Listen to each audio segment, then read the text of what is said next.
Hello students, तो आज हमारा नेक्स्ट टॉपिक है राइबोसोम का क्लास +1 और क्लास 9th क्लास के स्टूडेंट्स के लिए। ठीक है, तो राइबोसोम का बच्चे जो टॉपिक है that is very very important. तो इसमें 1 मार्क में भी क्वेश्चन आता है। तो राइबोसोम्स होते क्या हैं, सबसे पहले इसकी डिस्कवरी करेंगे कि राइबोसोम को सबसे पहले किसने डिस्कवर किया था।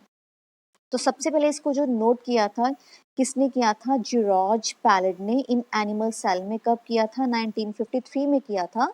और उन्होंने इसका नेम क्या रखा? राइबोसोम। कब? 1955 में। ठीक है जी, डिस्कवर किया था 1953 में, लेकिन जो इसको नेम दिया गया वो कब दिया गया? 1955 में। ठीक है, they are also called palade particles, very important. तो 1 मार्क में क्वेश्चन आता है कि पैलेट पार्टिकल्स किसको बोलते हैं, तो आपको पता होना चाहिए कि पैलेट पार्टिकल्स किसको बोलते हैं, राइबोसोम को। तो very very important. So these are also known as palade particles. तो उसके बाद है इसकी लोकेशन। लोकेशन मीन्स कहाँ पर मिलेंगे हमें ribosome. So they are found in all the cells, prokaryotic as well as eukaryotic. तो बच्चे यूट्यूब में वीडियो दी गई है प्रोकैरियोटिक और यूकैरियोटिक में, सारा का सारा डिफरेंस शो किया हुआ, तो आप वो देख सकते हो। तो जितने भी प्रोकैरियोटिक सेल्स हैं एंड यूकैरियोटिक सेल्स होते हैं उसमें क्या प्रेजेंट होता है? राइबोसोम प्रेजेंट होता है। लेकिन कहाँ पर होता है? इन प्रोकैरियोटिक सेल, जो प्रोकैरियोटिक सेल्स होते हैं यहाँ पर कहाँ पर होएगा ये?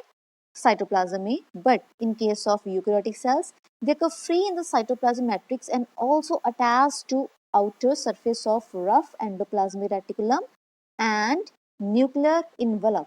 तो बच्चे ध्यान से देखना, जो यूकैरियोटिक सेल्स होते हैं तो वहां पर जो एंडोप्लाज्मिक रेटिकुलम होता है उसकी सरफेस के ऊपर होते हैं और न्यूक्लियर इन्वलप के ऊपर होते हैं।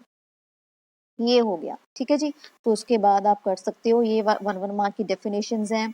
तो साइटोराइबोसोम्स क्या होते हैं, माइटोराइबोसोम्स क्या होते हैं, प्लास्टीरियोराइबोसोम्स क्या होते हैं। तो साइटोराइबोसोम्स मींस वो वाले राइबोसोम जो साइटोप्लाज्म में प्रेजेंट है।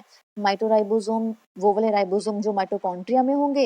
एंड प्लास्टीरियोराइबोसोम्स वो वाले राइबोसोम जो किस पे अंदर होंगे?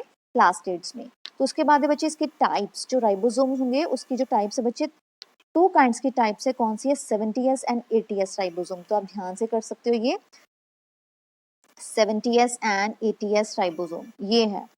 तो 70s एंड 80s राइबोसोम में आप पॉइंट स्टिक कर सकते हो। जो सबसे पहले मेन जो पॉइंट है, जो 70s राइबोसोम्स होते हैं वो किस में होंगे? प्रोकैरियोटिक सेल्स में। लेकिन जो 80s राइबोसोम है वो कहाँ पर होते हैं? यूकैरियोटिक सेल्स में। तो आप फर्स्ट पॉइंट टिक कर लीजिएगा।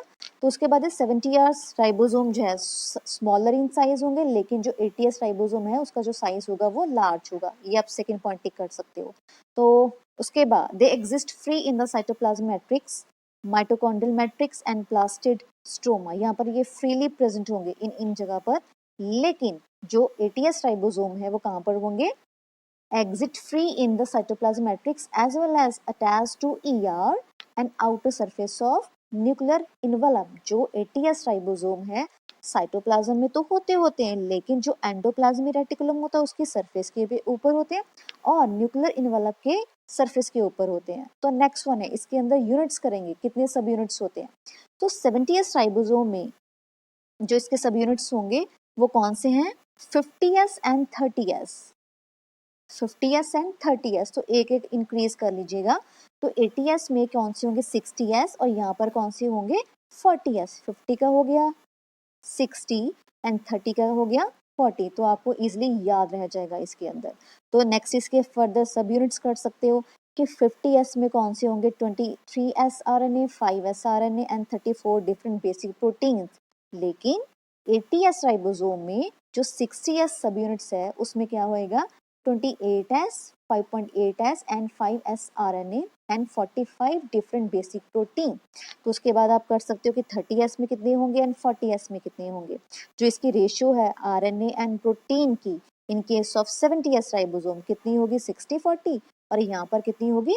50-50 होगी। Next, they are synthesised in the cytoplasm. जो 70s राइबोसोम है किसके अंदर प्रोड्यूस होते हैं? ये साइटोप्लाज्म के ऊपर। लेकिन जो रफ जो 80s होते हैं वो किसके अंदर प्रोड्यूस होते हैं?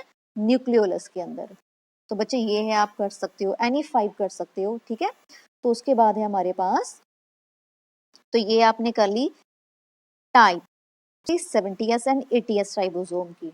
तो बच्चे यहाँ पर आपको गिवन है SCR RER में डिफरेंस, तो आप ये भी कर सकते हो। ठीक है, जब आपने एंडोप्लाज्मिक रेटिकुलम किया था तो वहां पर smooth endoplasmic reticulum and rough endoplasmic reticulum किया था, तो आप ये वाला डिफरेंस भी कर सकते हो। तो उसके बाद है बच्चे इसका डायग्राम 70s एंड 80s का डायग्राम मीन्स राइबोसोम का डायग्राम। तो सिंपल सी बात है, आप ये एक सिंपल एक लार्ज सब यूनिट बना सकते हो और स्मॉल बना सकते हो, ठीक है जी। तो ये वाला हो गया। तो यहाँ पर इन्होंने बताया है कि जो प्रोकैरियोटिक सेल में कितने राइबोसोम्स होते हैं और यहाँ पर यूकैरियोटिक सेल्स में क्या इसकी कंडीशन होगी। तो एक आप राइबोसोम ये वाला बना दिया आपने, तो लेफ्ट साइड पर आप प्रोकैरियोटिक कंडीशन बता दोगे और यहाँ पर यूकैरियोटिक की कंडीशन बता दोगे। तो इन केस ऑफ प्रोकैरियोट्स, तो यहाँ पर जो यूनिट्स होंगे कौन से होंगे 50s 30s। In case of eukaryote यहाँ पर कितने होंगे 60s एंड 40s, एक एक इंक्रीज हो गया। अगर यहाँ पर 50 है तो यहाँ पर क्या होगा 60, अगर यहाँ पर 30 है और यहाँ पर क्या होएगा 40 होएगा। तो फर्दर 50s सब यूनिट में आप ये लिख दोगे कि कितने कितने आरएनए होते हैं, कितने प्रोटीन्स होते हैं। 30s में आप लिख दोगे क्या क्या चीज़ें होती हैं, इन केस ऑफ 60s में लिख दोगे एंड 40। तो बच्चे आपको ये थ्योरी करने की ज़रूरत नहीं है, ये वाली you no need to learn this theory, ठीक है। तो बस आपने ये वाला क्या करना है, जो स्ट्रक्चर है इसका, जो डायग्राम है उसके ऊपर फोकस करना है और ये यहाँ पर ही लर्न कर लेना है ताकि आपको इजीली पता चल सके कि इसके अंदर कितने कितने यूनिट्स होते हैं। तो उसके बाद है बच्चे 1 मार्क में आपने डेफिनेशन करनी है ये वाली, वेरी इंपॉर्टेंट, पॉलीराइबोसोम या पॉलीजोम। तो बच्चे पॉलीराइबोसोम, पॉली मीन्स होता है many, poly means many, ribosome means ribosome, it means बहुत सारे राइबोसोम। तो ऐसे प्रेजेंट होते हैं, जैसे आप देख सकते हो यहाँ पर एक डायग्राम बनाऊंगी। तो ये है एमआरएनए चेन, एमआरएनए चेन के ऊपर बच्चे राइबोसोम प्रेजेंट होते हैं। कितने सारे राइबोसोम होते हैं ये वाले। तो जब एमआरएनए चेन के ऊपर बहुत सारे राइबोसोम प्रेजेंट होते हैं, so that is called as polyribosome, एक चेन सी बन जाती है राइबोसोम की, ठीक है। So that is known as polyribosome. तो उसके बाद है बच्चे इसका फंक्शन कर सकते हो, ठीक है। फंक्शंस आपने लर्न करने हैं। सबसे जो इसका मेजर फंक्शन है राइबोसोम का, जो मेजर सबसे ज़्यादा इम्पॉर्टेंट जो फंक्शन होता है राइबोसोम का, वो है कि ये प्रोटीन बनाने में हेल्प करते हैं। So that are known as protein factories. 1 mark में क्वेश्चन आता है कि प्रोटीन फैक्ट्रीज किसको बोलते हैं, और आपका आंसर क्या होना चाहिए, राइबोसोम, वेरी इंपॉर्टेंट। तो उसके बाद है बच्चे इसके राइबोसोम के फर्दर और फंक्शंस होंगे ये वाले। तो राइबोसोम और किस में हेल्प करेंगे, also furnish the enzyme and factors needed for the formation of polypeptide. Simple आप लिख सकते हो कि पॉलीपेप्टाइड चेन बनाने में हेल्प करेंगे, ठीक है। और क्या करेंगे, ribosomes also provide sites for attachment of tRNA and mRNA which participate in the protein synthesis, ठीक है।